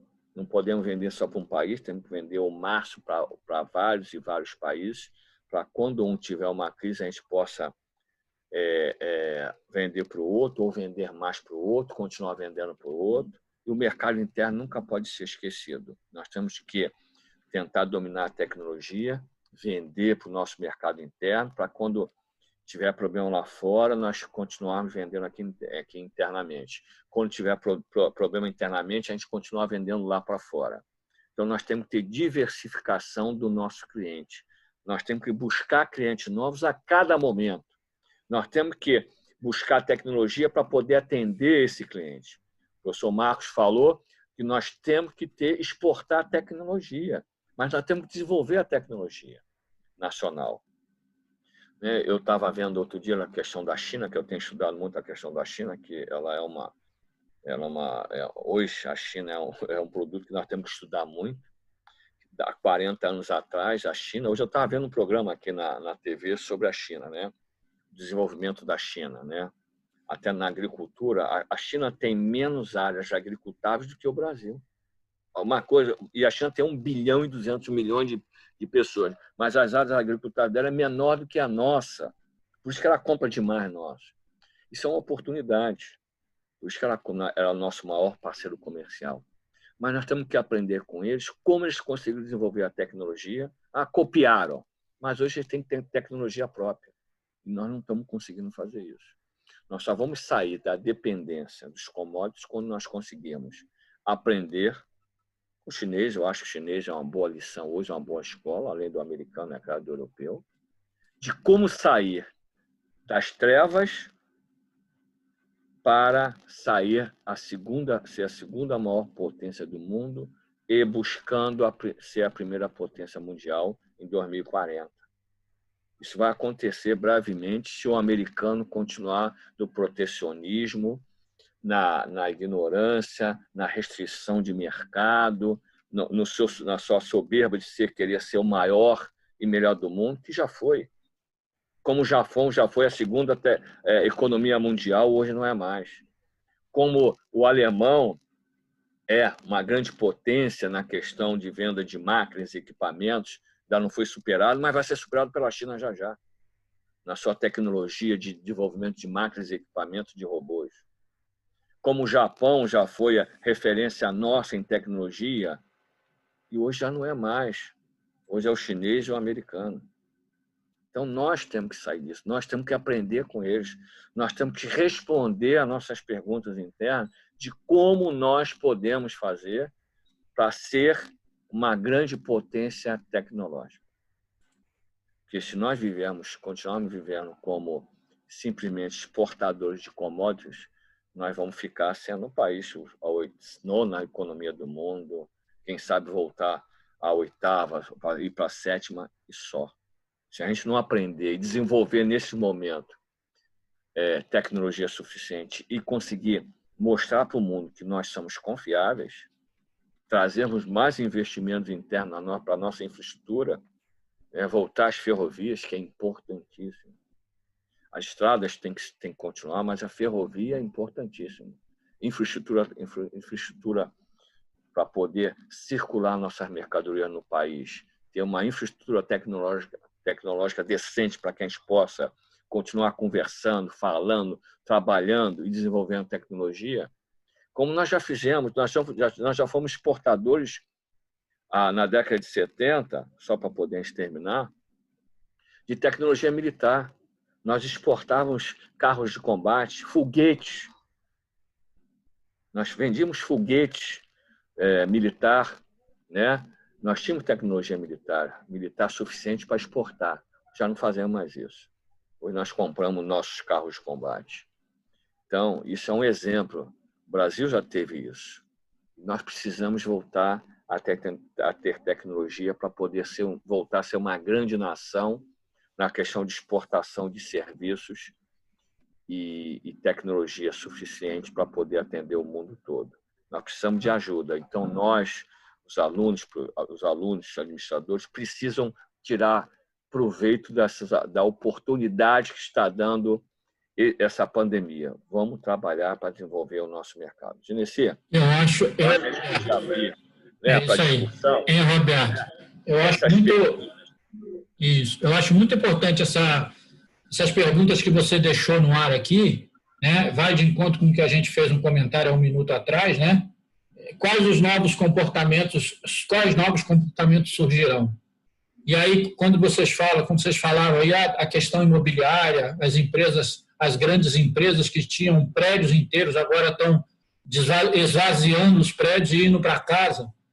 Verdade verdadeira, a gente já ouviu isso de vários especialistas aí nessa questão econômica, política, social, tecnológica. Isso é uma verdade. O que é bom a gente abrir os olhos, como você está chamando a atenção aí, é que nós, profissionais, que precisamos nos reinventarmos no sentido de aprender a lidar com essa nova realidade.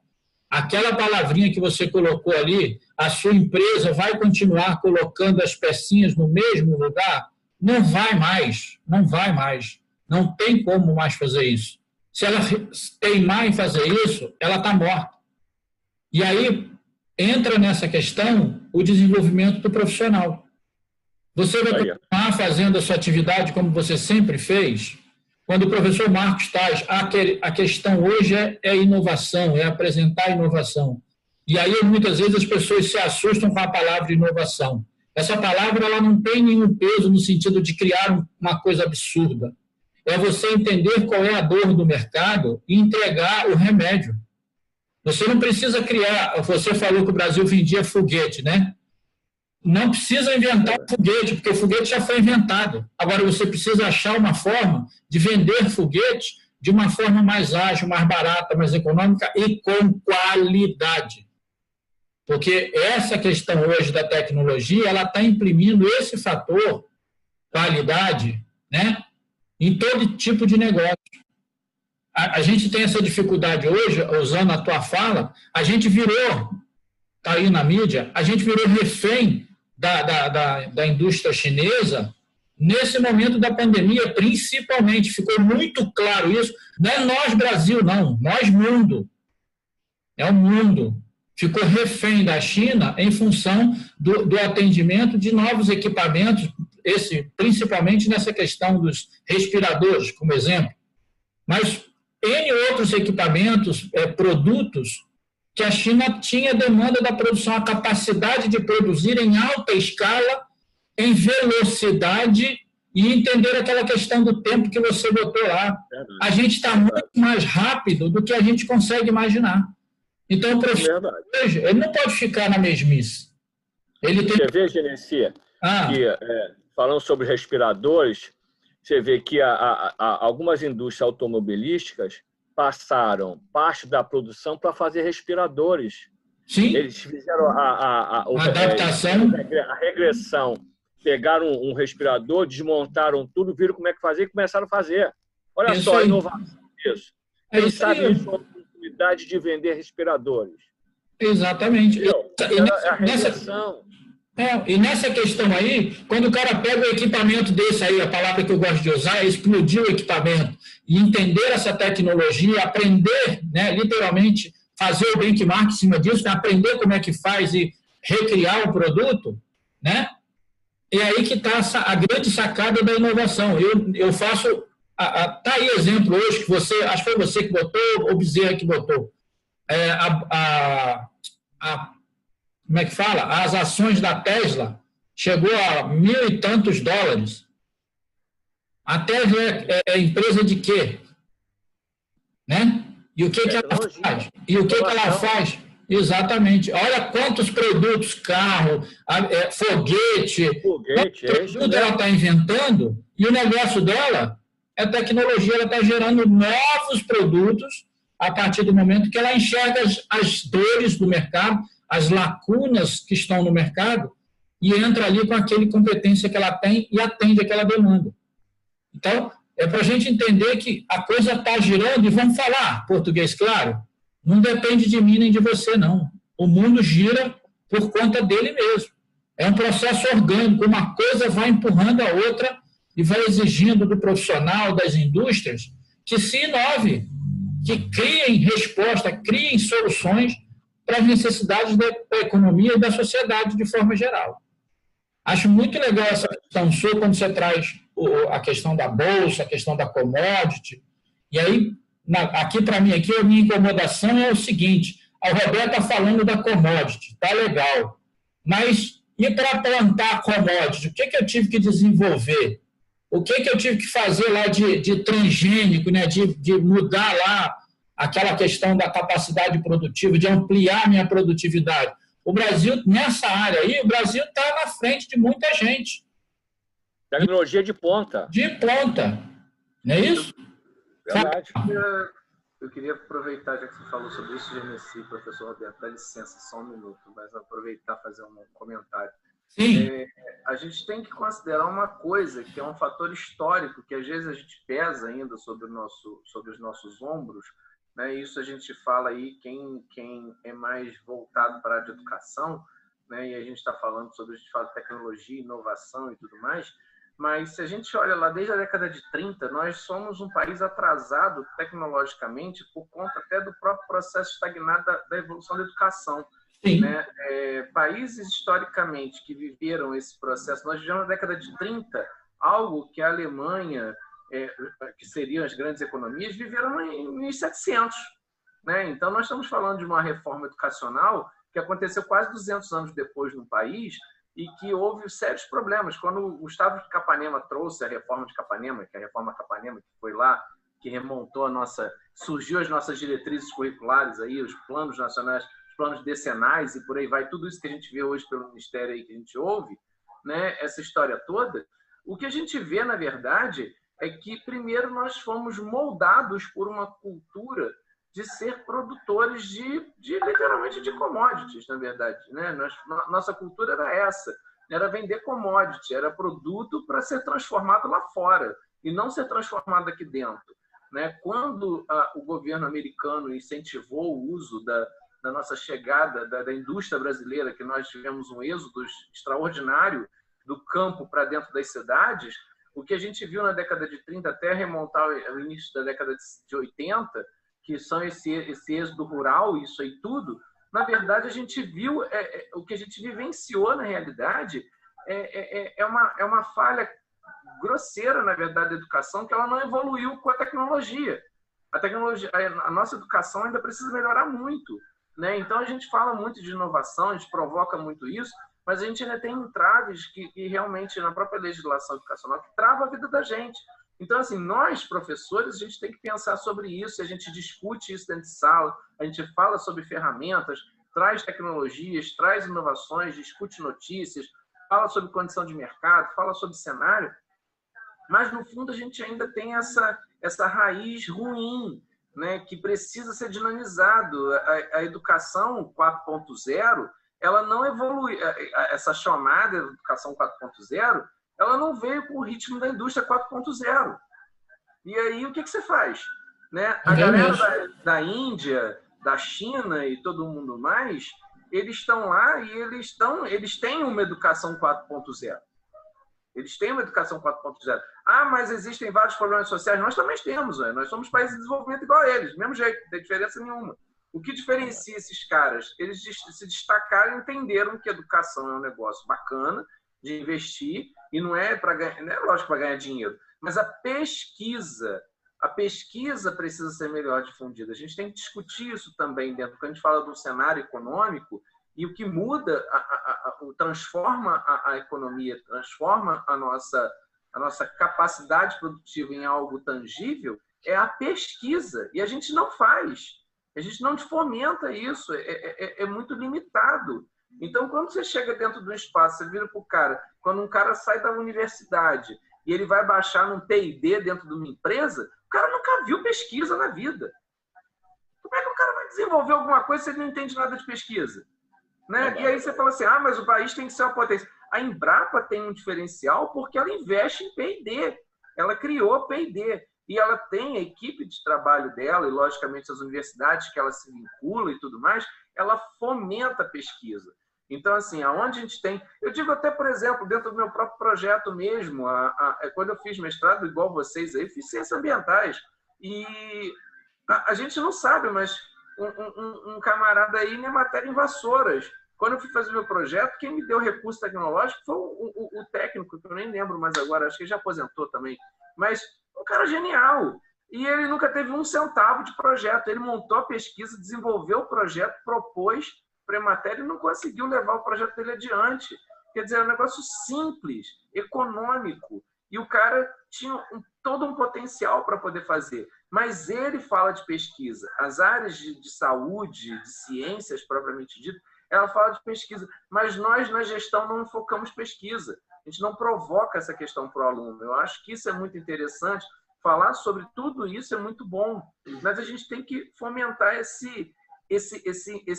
dar essa pegada na pesquisa, dar um viés diferenciado nisso aí, para a gente poder chegar onde o que o Roberto está falando, o que você está falando, o que eu falei, o que a Gilmara comentou, para que a gente possa realmente fazer esse diferencial. Senão, realmente, a gente vai continuar sendo meramente produtor. A gente vai produzir muito conhecimento, que a gente produz, mas a gente produz conhecimento e, às vezes, nem sempre as pessoas entendem essa aplicabilidade. E acho que, às vezes, precisa fazer isso para poder chegar nesse ponto que a gente quer chegar, como ter empresas que despontam em serviços, em tecnologias, em produtos, com características, custos justos, né, que atendam a demanda do mercado, a um custo competitivo, porém com base em pesquisa. E aí a empresa agora, quando a gente começa a falar desse movimento que existe muito hoje em dia, de startup, o Paulo Witton falaria melhor isso do que eu, né, com certeza. Mas quando a gente fala muito desse movimento de startup, que a galera investe muito em tecnologia, a gente já viu empresa aí que investe, que existe muito pouco startup de produção, né? Existe startup tecnológica. A gente vê muito startup falando sobre aplicativos, sobre sistemas, sobre software, sobre tudo mais. Mas existe startup de produção. Existe startup para injetar dinheiro em produto, é claro, o investimento é muito mais alto. Você gasta 60 mil para fazer um app. Agora, para você construir uma indústria, montar uma planta, você vai gastar 1 milhão.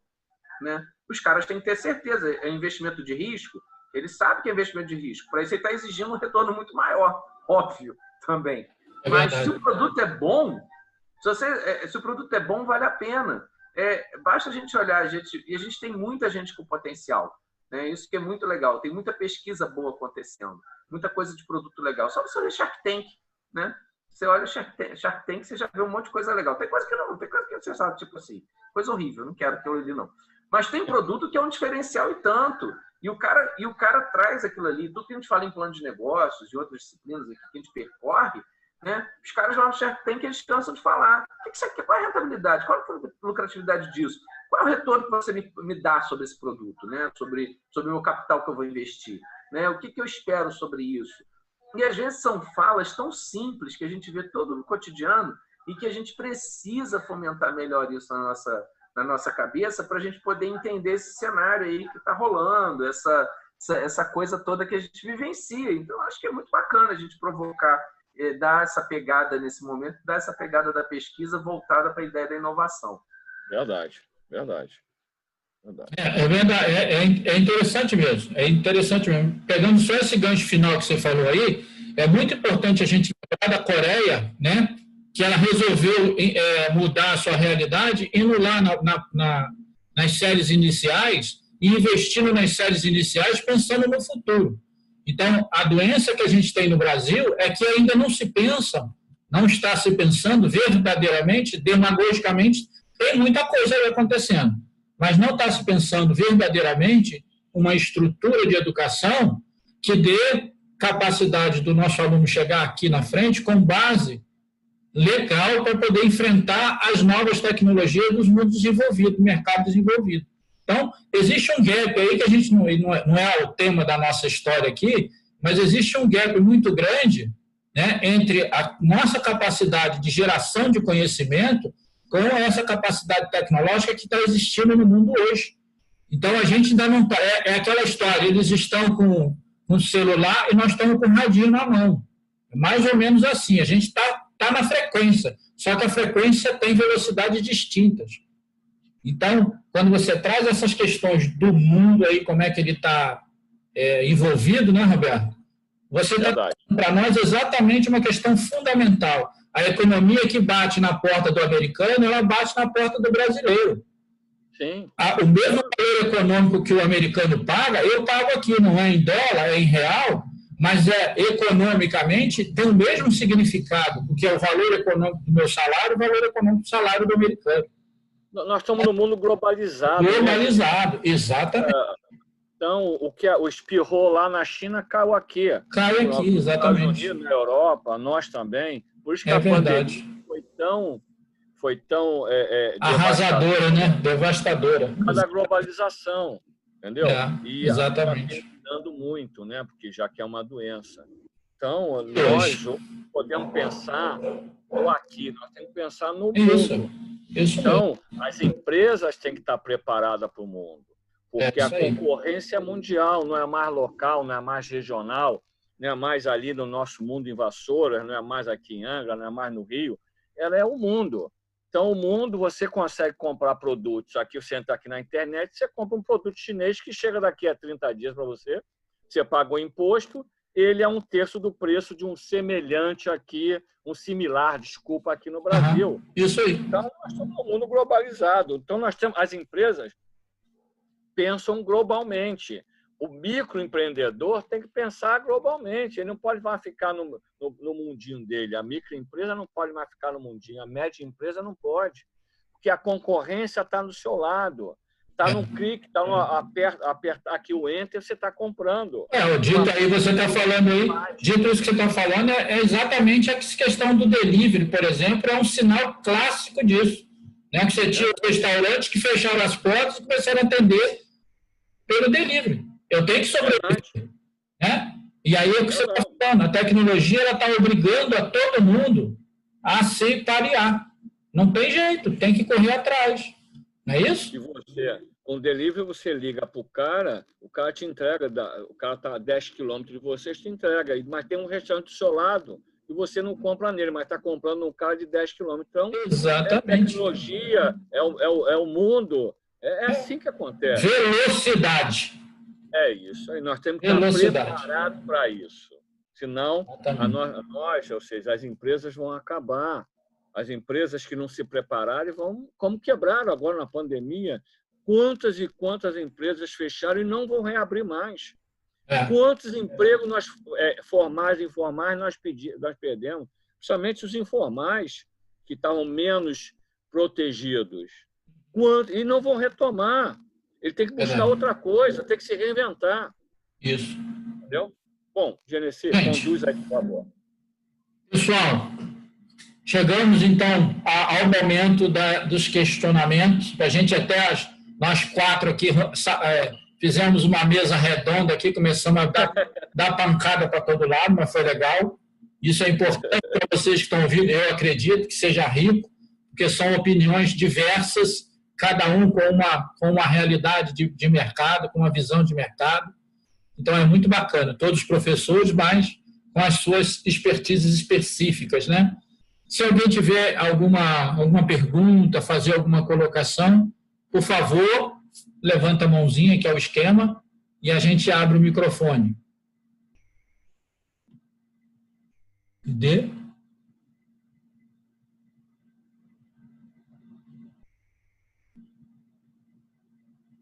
Vou abrir aqui.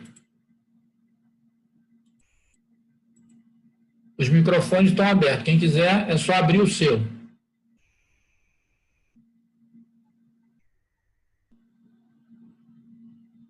Roberto, esse tema é assustador, entendeu? Mexer no bolso do brasileiro é agressão. A Gilmar está sem som. Maneiro, hein? Som online. Já voltou. Ricardo Santos, quer falar?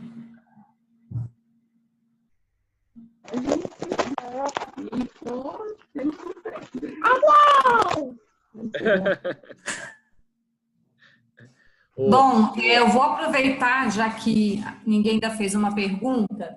Sim. Eu queria aproveitar um pouquinho do conhecimento do nosso amigo aí, que é economista. E a gente, como você falou sobre a crise, né? Falou sobre a questão aí da pandemia, o que vem afetando, e a gente vem aí com uma nova situação, que é a reforma tributária, né, Roberto? O nosso ministro aí da Economia, Paulo Guedes, já estudou, já está aprovado, inclusive, né, Roberto? E eu queria que você falasse assim, rapidamente, você como economista, em relação a tudo que, né, os empresários estão passando diante da crise, mais essa reforma tributária, você vê ela de que maneira como economista, como profissional da área? Gilmara, o grande problema do Brasil, eu escrevi uma coluna, deve ter por Tribuna, deve ter um mês atrás, praticamente, onde eu estava comparando o Brasil. Isso eu escutei, tá? No comentarista da JB FM, ele falou o seguinte, que aí, desse comentário dele eu escrevi a coluna, que o Brasil era o suicidão, ou seja, ele tem impostos, tributos da Suíça e tem serviços públicos do Sudão, ou seja, nós temos uma alta carga tributária e oferecemos pouco para a população, ou seja, o retorno para a população é pouco. Então, ele botou o nome de suicidão, ou seja, Suíça com Sudão. Imposto da Suíça e serviço do Sudão. Bom, qual é a ideia do governo? Nós temos uma pandemia tributária, né? Não é do vírus coronavírus, tributário, ou seja, nós temos tantos tributos municipais, estaduais e federais que a gente não consegue controlar. A gente não consegue, ele mesmo fala, o Paulo Guedes, que é uma loucura a quantidade de impostos, taxas e contribuições que nós temos e percentuais diferentes. O ICMS no Rio é 25% para a luz e para o combustível, e em São Paulo é 12%. Por isso que o imposto, por isso que a gasolina de São Paulo é mais barato do que a do Rio. Mais barato. Mais barato. Porque Minas também. A carga tributária de cada estado, de cada município é diferente. E são tantos, vou dar um exemplo dos municípios. Nós temos IPTU, temos ITBI, nós temos ISS, nós temos taxa de localização, nós temos taxa de fiscalização sanitária, nós temos taxa de contribuição, nós temos taxa de melhoria. Olha só, isso tem mais, mas o que eu estou me lembrando é isso. No estado, nós temos ITD, ICMS, nós temos a CID, que é federal, que incide na gasolina. Então, no governo federal, nós temos PIS, COFINS, imposto de renda, contribuição CSL, contribuição sobre lucro líquido, nós temos a CID, e tem mais. Não dá para se entender. Ou seja, eu também milito na área contábil, a gente fica louco para entender o que tem que pagar de imposto e de contribuição. Cada estado é um diferente. Então, uma empresa que vende para todos os estados do Brasil, ele tem que ter um setor tributário que consiga saber de todos os estados para onde ele vende, porque cada estado é um tributo, um percentual diferente. Quando se instalou o Simples Nacional, tentou unificar para as empresas, ou seja, em um único fichinha, um único, vamos dizer assim, DARF, um pagamento que ali envolve PIS, COFINS, ICMS, ISS, entendeu? INSS também. Esqueci do INSS ainda, que é a contribuição, né, da Previdência Social. Tentou se unificar numa única guia, ainda tem os impostos todos, o pagamento para facilitar a nossa vida. Mas é uma loucura tributária. A ideia do governo federal, do Paulo Guedes, né, que vem do mercado financeiro, o cara que sempre trabalhou na área privada, tentar acabar com esse manicômio tributário, que a gente não consegue entender. Então, quando ele propôs agora a primeira de juntar o PIS e COFINS, que acabou dando um percentual alto, é para poder você só saber que tem isso para pagar. Você não tem que calcular PIS e COFINS sobre o faturamento. Quando ele pensa numa nova contribuição sobre serviços da internet, que é a antiga CMPMF, mudou o nome para atingir, porque agora nós estamos fazendo tudo pela internet, pagamento, streaming é pela internet, tudo. Então, eu vou dar um exemplo, o streaming, eu não sei como cobrar. Então, ele quer taxar isso. Para quê? Para um único imposto substituir a contribuição social, que é do INSS, substituir o Sistema S, num único imposto, numa única contribuição. Então, a ideia do governo federal e os projetos que tem na Câmara e no Senado, é você criar um imposto agregado, o IVA, para que você, olha, eu tenho que pagar o IVA, X%. Esse X% vai ser dividido para os estados e para os municípios. Porque aí você sabe o que você vai pagar e o percentual que você vai pagar. Isso que é a ideia da reforma tributária. Entendi. Eu não posso fazer uma reforma tributária mantendo 10 impostos, 10 contribuições, que a loucura vai continuar a mesma. Só vai aumentar a quantidade de percentual que eu vou pagar. Então, a ideia é simplificar, como fez com o Simples. O Simples simplificou bastante. Quem tem empresa ligada, que está enquadrada no Simples, facilitou demais o trabalho do contador. Né? Quando chega, eu estou lá aí na Prefeitura de Vassoura e estou no meu plantão, chega uma empresa que eu tenho que reter lá o ISS, eu vejo lá o percentual do que ela está englobada no Simples Nacional e pum, retive aquilo, que já vai pagar aquele para todos nós. Então, isso facilitou. Só que a reforma tributária tem que ser consistente e o governo, você tem que lembrar, que ele é um paquidérmio, ele é pesado. Eu não posso simplesmente... hoje eu tenho... Gigante, né?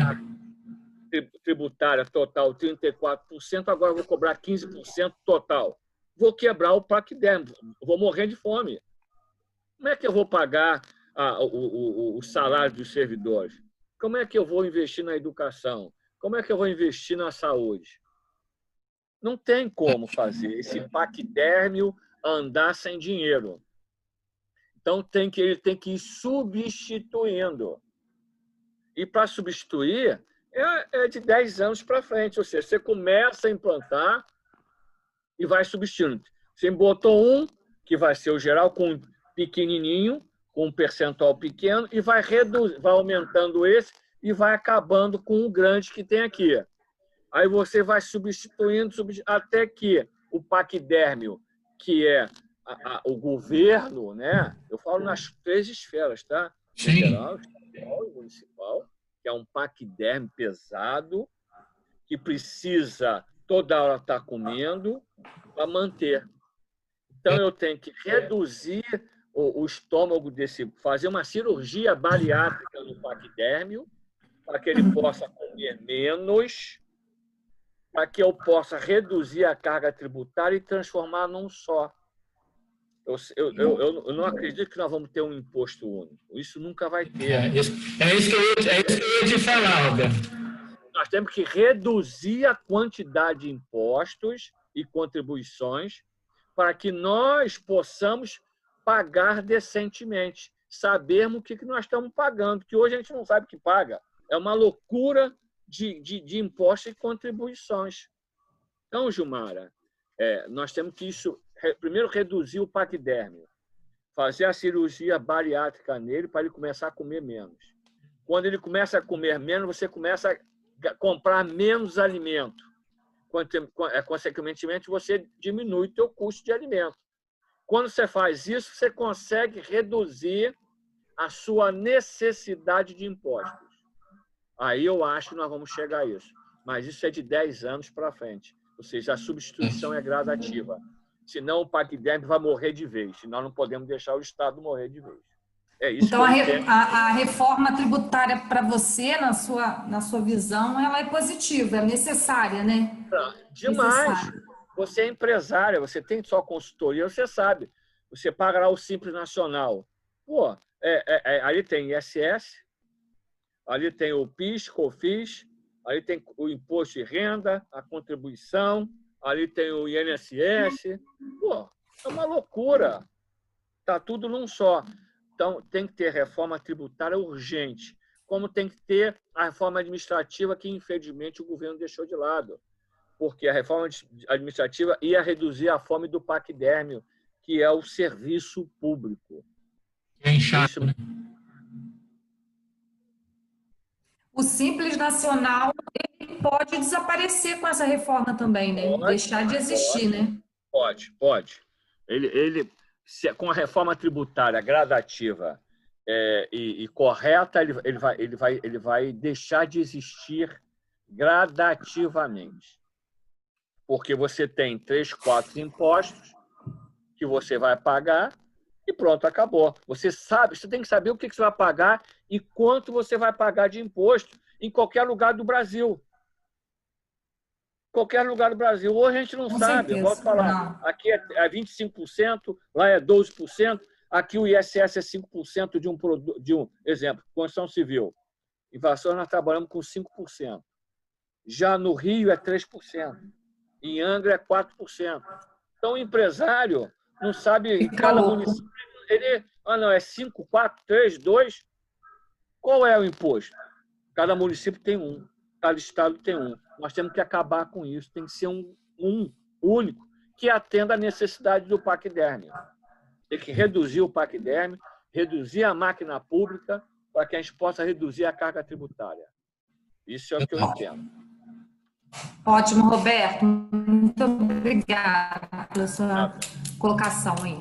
Roberto, a gente já está 2 horas e 20 minutos aqui, brincando aqui, discutindo. Parece, Genesi. Nem parece, né? Tá tão bom. É isso aí. Roberto, de antemão eu queria agradecer a presença de todos que estão na sala até esse momento, participando aqui com a gente. A gente estava lá no início com 71, a gente continua com 62. Então, a gente teve os fugitivos que não voltaram do intervalo, muito pouquinhos não voltaram do intervalo. Então, está com uma presença bacana. Isso significa que o que você trouxe aqui para o pessoal, como todos os outros nossos palestrantes, está contribuindo de alguma forma, está mexendo com a consciência do pessoal, está mostrando para eles que o curso de administração, na verdade, o mundo, né, gira em torno de tomada de decisão, análise de fatos e informações, para você buscar uma tomada de decisão o mais próximo da realidade possível.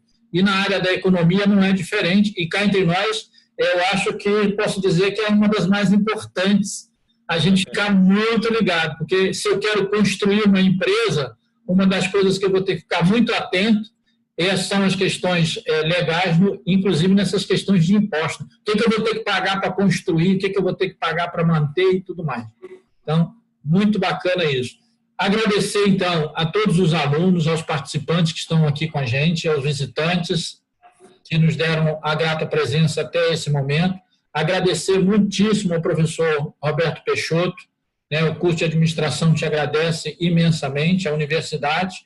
O Lapa, né, por sua vez, agradece a sua contribuição para a nossa semana de atividade aqui, na nossa semana criativa, né? E, professor Roberto, muito obrigado e esperamos poder contar com as suas palavras, né, com as suas instruções financeiras num futuro, num outro evento aí, se Deus quiser. Pessoas, muito obrigado pela presença de todos. Vamos ficando por aqui e amanhã temos mais uma sessão aqui com a gente, novamente a partir das 19 horas. Espero vocês, muito obrigado, muito boa noite. E Roberto, muito obrigado mesmo. Valeu, irmão? Eu que agradeço, Genesi, novamente o trabalho espetacular que o Lapa está fazendo com essas palestras. Como nós falamos, é primordial, tanto para nós, professores, que estamos no dia a dia da universidade, que eu também acho para os nossos alunos, para poder escutar um pouquinho de cada professor, de cada palestrante. O trabalho do Lapa realmente tem, cada dia que passa está melhor. O desenvolvimento, ontem a Gilmara falou sobre a importância do Lapa, explicando como é que funciona o Lapa. Nós precisamos, né, cada vez mais interagirmos e botar na cabeça que nós temos que pensar, né, os estudantes, nós professores, o que nós queremos, o que nós queremos para nossas empresas e pensar nos cenários que o mundo tá botando à nossa porta. Então, mais uma vez, obrigado. Eu gosto desse tema, eu gosto de interagir, eu gosto que isso é o nosso dia a dia, a gente vai vivendo isso.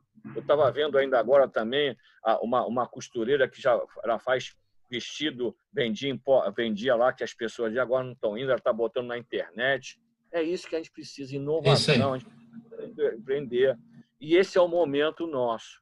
Então, muito obrigado. E ela continuou fazendo vestido, né? Só que agora ela vende pela internet.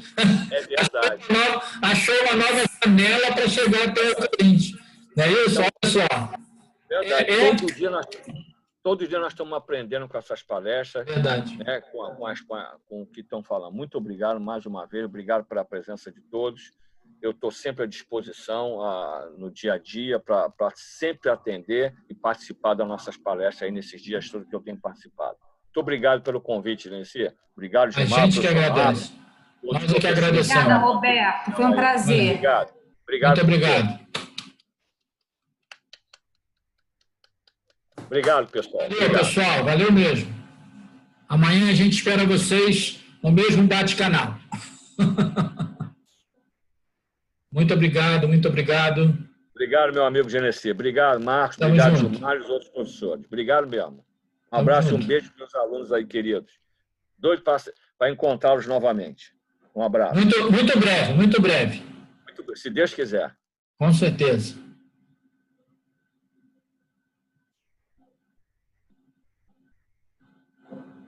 Pessoas, muito obrigado aí. Eu vou encerrar então a nossa gravação e dizendo novamente, estaremos amanhã aqui esperando vocês. Até mais.